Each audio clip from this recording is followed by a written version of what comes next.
Good afternoon, my name's Dave Norton from Discovering New England History, and we're going to begin you part one of a new series I've got put together here on the history of rock and roll in New England. And we're going to certainly start off with how I got interested in rock and roll. And I'm of the generation that actually lived through it all, from the 1950s all the way up until the point we're covering in 1971. And this is going to be quite an interesting trip. I put down here, we're going to cover all these folks here in New England. There's 24 different artists. We'll cover Eric Brand, lead guitar player of Iron Butterfly, the Trade Winds, Freddie Scott, the Vidells, Wadsworth Mansion, Jive Bombers, the Cowsills, Norman Greenbaum, Bobby Pickett, Gary Usher, Orpheus, James Taylor, the Jamies, Freddie Cannon, Dick Dale, Gene Pitney, Fifth Estate, the Ramrods, the Five Satins, the Highwaymen, Chris Jensen, Carpenters, Steam, and the Wild Weeds. Now, to begin with, you're saying, well, how did Dave ever get started here? Well, back in the late 1950s, when I was in grammar school, school would get out early, and I would run over to my grandmother's house. She would always have the TV on. I would watch Dick Clark's American Bandstand, and that's what it looked like in the 1950s. And it's interesting, I got this great picture here on the bottom right of Freddie Cannon, and he's from Massachusetts, and he was on American Bandstand, and there's Dick Clark with him. So that's how I got involved in music. Then my folks purchased me a transistor radio, okay? I just want to show you what that is. I actually have it right here.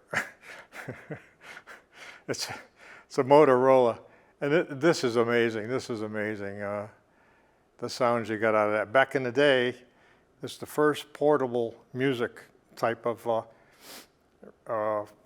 instrument you could have. Everything else was plugged in. You played it out of your mother's kitchen or something else on a stereo. So this is it. No tubes in here. It's all transistors, and this was high technology. Now, what did I listen to? Well, back in the day, in the early 60s, there were two competing disc jockeys in the greater Hartford area. Joey Reynolds, WPOP, Hartford, and Dickie Robinson, WDRC. And they both did top 40 format. And you can see on the left, there's the old WPOP station, and on the right, WDRC. And it was amazing. I mean, we'd listen to those in my generation. As soon as we got home from school, we learned every top 40 record, and we listened to all of these. And that's how I got involved in the music. Then one of the things I wanted to do was, okay, that's nice, but how did they make all these records? Where did they record them all? And I just said, when rock and roll started, I want to make a trip down to Memphis, Tennessee. And quite a few years ago, I did, where rock and roll was born. Sam Phillips Studio, Memphis, Tennessee. And the first record of rock and roll, supposedly, is Jackie Brenston, Rocket 88. It was recorded in this studio in 1951. Then, of course, Elvis Presley, 1954, That's All Right, Mama. You can see the sign on the front there. In July 1954, Sun Records released Elvis Presley's first recording. That record and Elvis's four that followed on the Sun label changed popular music. And it sure did. And there's a picture of it. It's really neat because it's not in the middle of the city of Memphis. It's out kind of on the outskirts. Not a lot of buildings there, easy parking, whatever, and very small. It's what they call the Sun Recording Service, Memphis, Tennessee. And here's the side of it. Interesting shape on the building. Great place to start and visit. And I like this. I took pictures on the sides here. So on the picture on the left, that's where all the famous Johnny Cash, Elvis Presley, they all came through here, drove around the back. There's the back of it on the right. And that's where they unloaded their amplifiers and the guitars, and they cut records right in that studio. And that's a great picture. That's the doorway where they would have entered. And it's a really great place. They have great tour guides there, and they don't have too many restrictions on it. And of course, I couldn't resist that. There's the door that Elvis entered the studio for the first time, and I couldn't resist doing the same thing that he did many years ago in the 50s. And when you go into the studio, you're greeted by Sam Phillips' secretary, Marian Kaiser. That's her desk. It's set up exactly the way it was. She would interview all these potential recording artists and sort of find out what they're all about. And then based on that, she would send it to Sam Phillips and create an appointment so they could come in and maybe record. And this is amazing. This is the most famous conversation when Elvis Presley walked in off the street right into this room here, and she was behind the desk. And here's the conversation that's going to go down in history. Marian, what kind of singer are you? Elvis, I sing all kinds. Marian, who do you sound like? Elvis, I don't sound like nobody. And that's amazing. That's amazing. He just walked in off the street like that, and the rest is history. To stand right in that office is incredible. So after we had a tour, I asked the tour guide, I said, you know, my wife's a retired secretary. Would you mind if she sat at the seat where Marian Kaiser sat? Because I think I'd be kind of interested. And there's the original typewriter, small fan, the old phone and whatever there, and there she is, pretending to be Sam Phillips' secretary right at the point in history. Great tour. And there's a picture on the inside. They've got everything. I mean, the tile floors, all the acoustics, it's all the same. If you notice, you might notice that the X's on the floor, that's where Elvis's group, each one would stand in those locations when they actually recorded. And of course, behind that door with a large picture window was where Sam Phillips would tape all these concerts.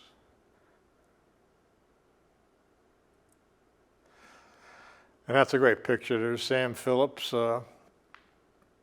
It's got all the tape recorders and everything right in his own studio. And on the right, that's one of the Ampex tape machines that he used to record Elvis Presley. And okay, I couldn't resist this either. I asked this, supposedly that's the actual microphone that Elvis used to do all his recording on. So I got permission after the rest of the folks left the building. Can I stand there and just part of history? And they said, sure, we welcome you to do that. And now I'm really getting into rock and roll. Just to give you an idea, some recording service, Elvis Presley, some of the songs they recorded there, That's All Right Mama, Blue Moon of Kentucky, Mystery Train. Jerry Lee Lewis, Whole Lot of Shaking Going On, Great Balls of Fire, You Win Again. Carl Perkins, Blue Suede Shoes, Honey Don't, Matchbox. Johnny Cash, I Walk the Line, Big River, Ballad of a Teenage Queen. And I actually have some of those original records, this one's Johnny Cash, Big River.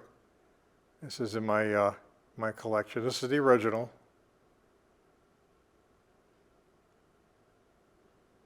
One from Johnny Cash. Here's one from Jerry Lee Lewis, Great Balls of Fire. I knew after visiting there, I knew I had to have these. And of course, they're on 45s. And Blue Suede Shoes, done by Carl Perkins. I don't have yet anything from Elvis. They're quite expensive. Now, what are the record types? Well, at 45 revolutions per minute, 78, and 33 and a third. Of course, we showed you what the 45s look like. They have one song on the side. And in the middle there's a Decca, that's a 78. That's a larger, those are relative size, that's why he did that. And then on the right, of course, is a 33 and a third. So those, back here before 1970, that's what you had, those three types of recordings. Now you're saying, well, who sold this music? I did some research on the internet. Bing Crosby, his record called White Christmas, he recorded in 1942, and it showed 55 million singles, and it's on a 78. And my mother had this, and I have the record right here. So to give you the idea of the size of the old 78.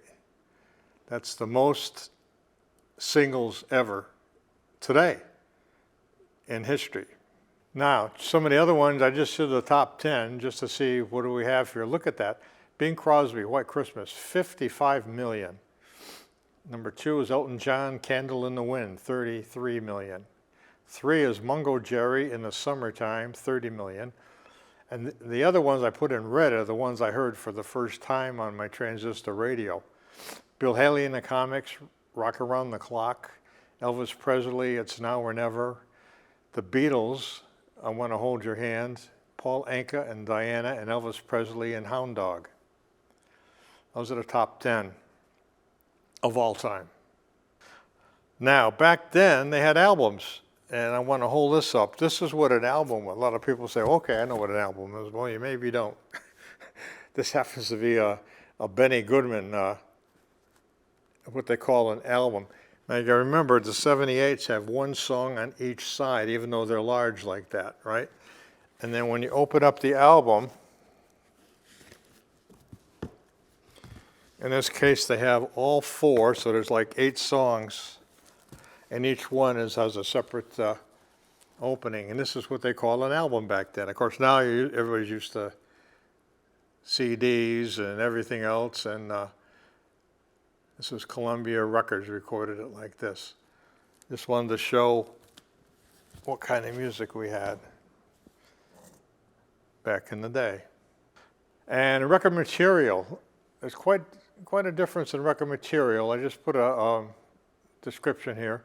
78s and then on 45. 78s, of course, they both have one song on each side of the record.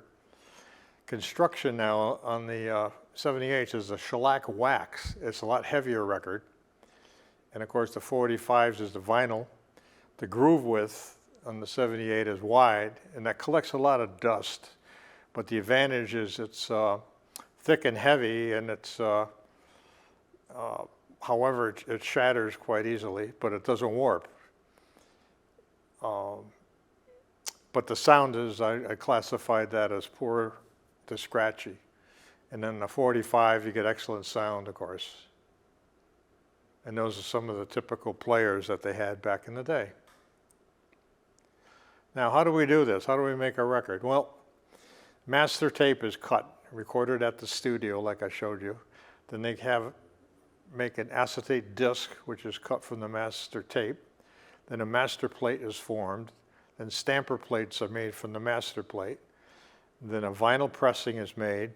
You get the record. Then, of course, they put a label on it and a jacket's placed on it. Let's go through this. Here's your master tape. That's on the recording in the recording behind the big glass window in the recording studio. They record it on a tape. The next step, master disc, they call it an acetate. It's made from the master tape.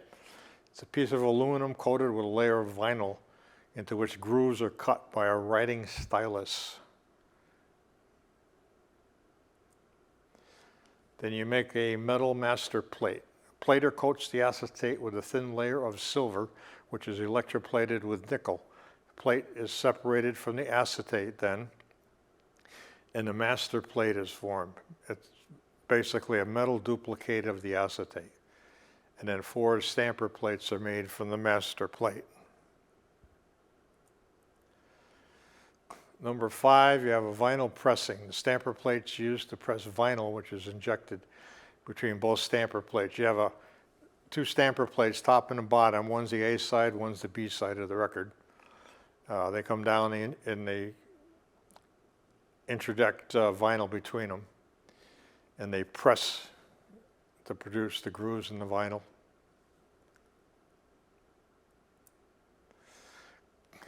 Now, recording studios. I looked up a lot in New England now. Where in the world do all these folks from New England record their records in New England? I mean, I've been to Memphis, Tennessee, that's fine. But let's take a look around here. Okay. Gene Pitney recorded at Musicorps Recorders in New York City. Gene Pitney, of course, from Connecticut. Freddie Scott's from Rhode Island. He recorded at Colbick's Recorders, also New York City. James Taylor, Sunset Sound Recorders in Hollywood.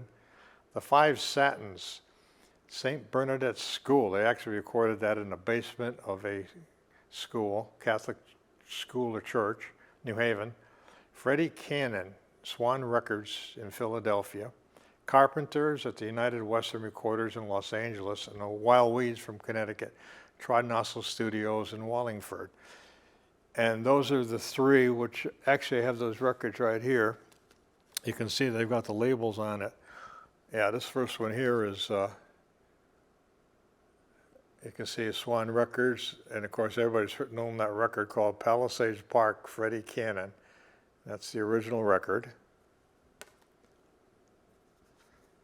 This one here is Gene Pitney, which I have Musicorps Records. Everybody's probably heard of that, Town Without Pity. This is the original from New England. And then from Colpix, we have Freddie Scott, and that's a real classic, Hey Girl, and with the record label on here. So they all recorded 45s. Now, I looked up, where in the world are these recording studios? Colpix Recording Studio was on 711 and 5th Avenue in New York City. There's a picture of the cover there for Hey Girl by Freddie Scott. And I got a picture of the actually building today in New York City. Then I got Swan Recording Studio. That's where Freddie Cannon from Massachusetts, 1405 Locust Street, Philadelphia. And that's quite a big building there. And then, of course, on the bottom, on the right, which is amazing, you can see this studio was huge, and they could have a full orchestra to record the singer. Depends on what the record called for. It was quite a process back then. Then I got Gene Pitney, Musicorps Recording Studio. He went to 1650 Broadway, New York City. That's where he recorded Town Without Pity. And that's the building there today. And the Five Satins, believe it or not, they recorded the most famous doo-wop song of all time, In the Still of the Night. And they're from New Haven in Connecticut, and they recorded it right here in the building on the right in the basement. They let them do all the rehearsing and recorded there. That's in New Haven, Connecticut. Then the Carpenters, they're from Connecticut. And they went out to United Western Recorders in Los Angeles, California. James Taylor, he went out to Hollywood, California, Sunset Sound Studio. And that's a picture. Some of these studios, they're really, I mean, they're not ornate. They don't look really impressive from the outside, but on the inside, it's amazing what they've done with sound and acoustics and soundproofing and everything else. And Trodnossel Recording Studio, that's in Wallingford, Connecticut. A lot of people don't know about this, not even in Connecticut, actually. 2 of the records there, you can see the Wild Weeds on the left, No Good to Cry, and then one of the Wild Weeds member left the group, and he recorded You Know Your Love, Ray Ziner. And that was recorded in this small building here in Wallingford, Connecticut. And this Trodnossel, it's amazing. Doc Cavalier, he was actually a dentist. He was from Connecticut. He was a dentist, and he wanted to get into the recording business. So we went together, and he became friends with Rolling Stones manager Andrew Oldham. That's his picture on the right. And together they put together Trodnassel Studio Artists in Wallingford, Connecticut. And that's a picture of what the studio looked like back in the day. And the people that they record there, they don't really have a lot of publicity here in Connecticut about that, but I just give a summary here. Of course, Al Anderson of the Wild Weeds, Felix Cavalier of the Rascals, Freddie Paris, the Five Satins, Joe Cocker, Marianne Faithfull, Roger McGuinn of the Byrds, Steppenwolf, the Chiffons, and Donovan. They all recorded in this particular studio. So this is quite a piece of New England history. And I couldn't believe this shot here. There's Fleetwood Mac left, there's their picture. And they actually went to the studio and recorded. And then there's the Wild Weeds on the right with Al Anderson. And this is one of the longest running studios in the country. And the reason they liked it was it's more than a studio. It actually has like an auditorium in the back there that seats over 100 people. So a lot of recording artists like to go there because they could actually practice and they could record in front of a live audience, whereas you saw some of the other studios, you're very limited. No, no friends or nobody's, you just record that way. But that's a picture right there. You can see the building. There's the Fleetwood Mac. And of course, Al Anderson, he became a Nashville songwriter. He's from Windsor, Connecticut. And if you're country fans, you're not going to believe the songs he wrote. He moved to Nashville, Tennessee. Here's all these songs, 11 of them made the top 20 in Nashville. I'll just go down the list. The Cowboy and Me, Tim McGraw was #1. Knee Deep, Zac Brown Band was #1. He wrote all these songs. Lovin' You Easy from the Zac Brown Band reached #1. Unbelievable from Diamond Rio, #2. Love's Gonna Make It All Right, he wrote for George Strait, which became #3. Every Little Thing, Carlene Carter became #3. Powerful Thing, Trisha Yearwood, jumped up to #6. Big Deal, Leanne Rimes, #6. All You Ever Do Is Bring Me Down, a great group called the Mavericks, that's #13. The Next Big Thing he played with Vince Gill, #17. And this is the best song of all, I think, Trip Around the Sun. He wrote it for Jimmy Buffett and Martina McBride and became #20 in the country.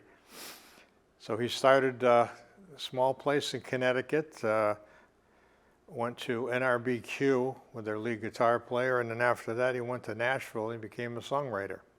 Another part of New England history.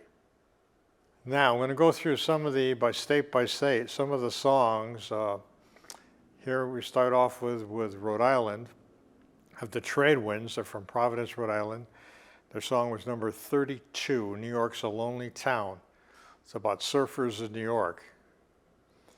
On the right, the Jive Bombers, 1957, very early, called Bad Boy.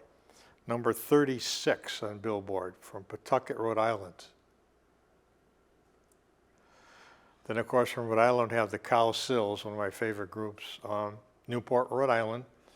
And the #2 in 1967 was The Rain in the Park and Other Things. And #2 was Hair in 1968. Incredible harmony voices. And of course, we mentioned Freddie Scott, born in Providence, Rhode Island. He wrote that song, Hey Girl, 1963, which reached #10. Then we have a group that a lot of came out of nowhere, jumped way up here, the Wadsworth Mansion. They're from Rumford, Rhode Island, and have a rock and roll song called Sweet Mary. And in 1971, it hit #7 in the country. And they made an album. That's a picture of their album. Picture was taken someplace in Providence. One of these days, I'll have to find out where that building is. And then we also have on the right the Vidells from Providence. And they had a great song, a great doo-wop song called Mr. Lonely in 1960, which reached #73. And from Connecticut, we have a group called Steam from Haven, Connecticut. I guess if you've been to any football game or basketball game, you know this song. It reached #1 in 1969. Na Na Hey Hey Kiss Him Goodbye. And then the Wild Weeds in Windsor, Connecticut, that's Al Anderson on the right in that picture. He wrote No Good to Cry, which is an incredible, it's almost an R&B record, 1967, and at number 98. Then we have the Highwaymen from Middletown, Connecticut. They scored number 1 in 1961 with a folk song called Michael.